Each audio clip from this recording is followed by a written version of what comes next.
bien être très clair, ce que vous nous dites donc, c'est que vraisemblablement, plusieurs départements vont passer en vigilance rouge demain. Alors moi, je ne suis pas un spécialiste de la Non, mais météo. des informations que vous avez. Et donc, effectivement, il y a une possibilité, un risque, parce que vigilance rouge, c'est le plus haut degré. Et donc, on verra, on refera le point dans l'après-midi avec Météo France, mais dans les modèles actuels, c'est une forte probabilité. Et simplement, si ces départements passent en vigilance rouge, ça a un impact sur des activités qui pourraient être interdites, des établissements accueillant du public qui pourraient être fermés. Concrètement, ça veut dire ça, si on passe en vigilance rouge. Concrètement, ça veut dire que, notamment sur le terrain, les préfets, en lien avec les agences régionales de santé, peuvent décider que certains événements, il vaut mieux les reporter parce que c'est trop risqué. On renforce encore les messages de prévention, même si depuis que la Première ministre a activé la cellule interministérielle de crise, on est au niveau maximum de passage de toutes ces informations sur les médias nationaux et locaux. Aurélien Rousseau, vous avez donc affirmé ce week-end que le système de santé était robuste, que l'hôpital fera face, je vous cite, malgré la canicule. Quand on voit cet été une quarantaine de services d'urgence fermés partiellement, des soignants qui se disent à bout, est-ce qu'il n'y a pas un peu de méthode couée, voire de déni de votre part sur la situation de l'hôpital ? Il n'y a absolument aucun déni. La situation de l'hôpital, elle est extrêmement tendue, et si ça tient, et si l'hôpital, comme je l'ai formulé, tiendra, c'est parce que les soignants, les personnels médicaux, paramédicaux ou les personnels non soignants sont là et donnent le meilleur d'eux-mêmes. Aujourd'hui, on a en France 680 services d'urgence.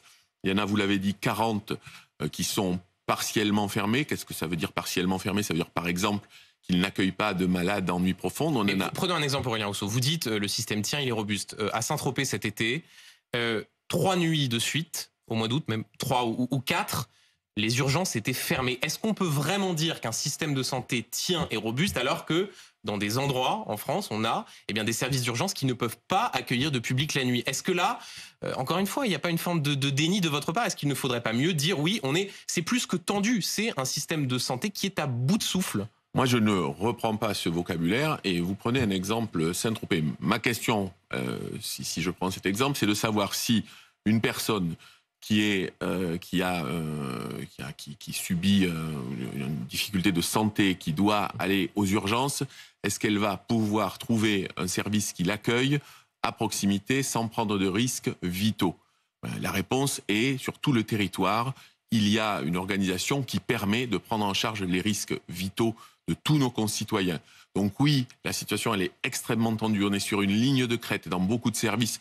Vous avez un nourrisson qui est atteint de bronchiolite, qui est transféré des Hauts-de-Seine jusqu'à Rouen parce qu'il n'y a plus de place en réanimation pédiatrique. Vous comprenez que là encore, les Français se disent on met tellement d'argent dans le système de santé, dans le système social, les Français qui sont fiers de leur santé, mais là, ça ne marche plus.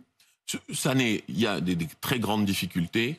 Je les ai vus à nouveau en visitant de nombreux services cet été. Personne ne le nie. Je serai le dernier à tourner la tête face à cela. Il suffit d'aller dans la nuit dans un service d'urgence et vous voyez la réalité. La réalité aussi, et ça n'est pas pour faire de l'autosatisfaction, ce serait ridicule et même dérisoire. Mais la réalité, c'est que dans notre pays, on est pris en charge si on est malade, et que le travail qui a été mené depuis 1 an fait qu'on a appris de ce qu'on a vécu à l'été 2022, et que oui, aujourd'hui, notamment la coopération entre les médecins de ville et l'hôpital, vous redites, malgré la canicule, ça va tenir. Je pense, je crois, et j'espère que ça va tenir, parce que je sais que notre système de santé, il a cette force-là, et que les soignants, ils veulent pas être des héros, ils veulent faire leur métier. Et le système qu'on a mis en place, notamment avec la régulation par le 15, il permet d'adresser les malades là où ils pourront être le mieux pris en charge. Aurélien Rousseau, la France connaît un léger regain de cas de Covid-19, en cause notamment un nouveau variant qui circule sur le territoire. Vous n'avez pas exclu la possibilité de rendre obligatoire de nouveau le port du masque. Vous avez dit, on verra en fonction de la situation épidémique. Si l'on comprend bien, ça veut dire qu'il faut que les Français se préparent potentiellement à l'automne à devoir de nouveau, de façon obligatoire, porter un masque dans des lieux accueillant du public, dans les transports. C'est bien ce que vous avez dit, on vous a bien compris. Je pense qu'il y a une étape intermédiaire qui est la banalisation du port du masque quand vous avez des symptômes respiratoires, même un rhume, même une toux. eh bien, vous portez le masque. Et ça vaut quand vous allez chez le boulanger, ça vaut quand vous êtes ministre et que vous allez aux questions au gouvernement. Il faut qu'on se dise tous que porter le masque, comme ça se fait dans de très nombreux pays, c'est quelque chose de banal. Mais là, on parle bien de l'obligation. Vous avez dit, on verra. Est-ce qu'il y a un scénario où le masque pourrait de nouveau être rendu obligatoire? Aujourd'hui, on n'a pas ce scénario parce que les variants dont vous parlez, ils sont effectivement sous surveillance. On est en lien quotidien avec l'Organisation mondiale de la santé.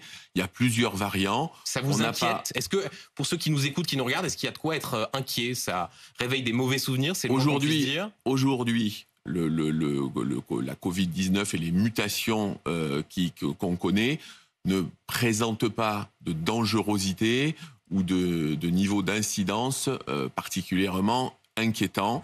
Mais on les surveille et on a basculé, on n'a pas du tout désarmé notre système de suivi, on a basculé dans un système beaucoup plus classique comme la grippe. Mais je le redis, porter le masque quand on a un petit symptôme ou quand on est une personne à risque, ça doit devenir, ça a beau être banal, c'est vital. Non mais donc ça veut dire que ce matin, vous incitez les Français à porter le masque quand ils sont dans les transports et que la rame de métro est bondée, quand ils sont dans des espaces qui accueillent beaucoup de public, vous les incitez à le mettre de nouveau. Je pense que la première étape, c'est dès qu'on a un symptôme ou dès qu'on est en contact avec des personnes fragiles, on reprend le réflexe de mettre le masque.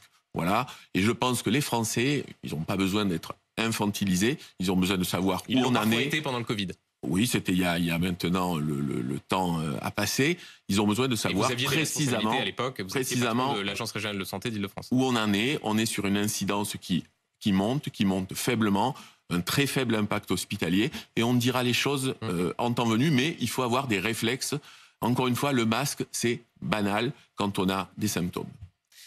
Aurélien Rousseau, parmi les pistes d'économie pour le budget de la sécurité sociale de 2024, le gouvernement travaille sur le doublement de la franchise lors d'achat de médicaments, c'est-à-dire ce qui est payé par l'usager. La franchise pourrait passer de 50 centimes à 1 euro quand vous achetez une boîte de médicaments. Pareil pour ce qu'on appelle la participation forfaitaire lors d'une consultation chez le médecin, c'est-à-dire ce qu'on paye de sa poche. Est-ce que vous nous confirmez que ce sont bien des pistes qui sont envisagées par le gouvernement?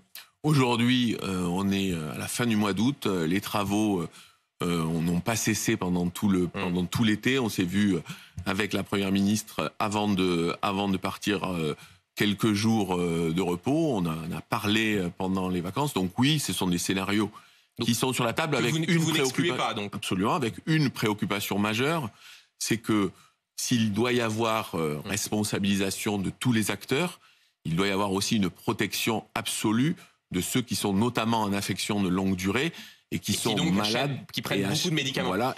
Mais donc simplement, Aurélien Rousseau, pour ceux qui nous écoutent, ça veut dire qu'on a des Français qui ne trouvent pas de médecin généraliste, qui parfois vivent dans des déserts médicaux, qui attendent des heures aux urgences, et en plus de ça, à ces Français, vous leur dites, vous allez peut-être payer plus sur vos boîtes de médicaments, payer plus quand vous allez chez le médecin. Est-ce que vous comprenez que les Français se disent là, c'est la double peine absolue?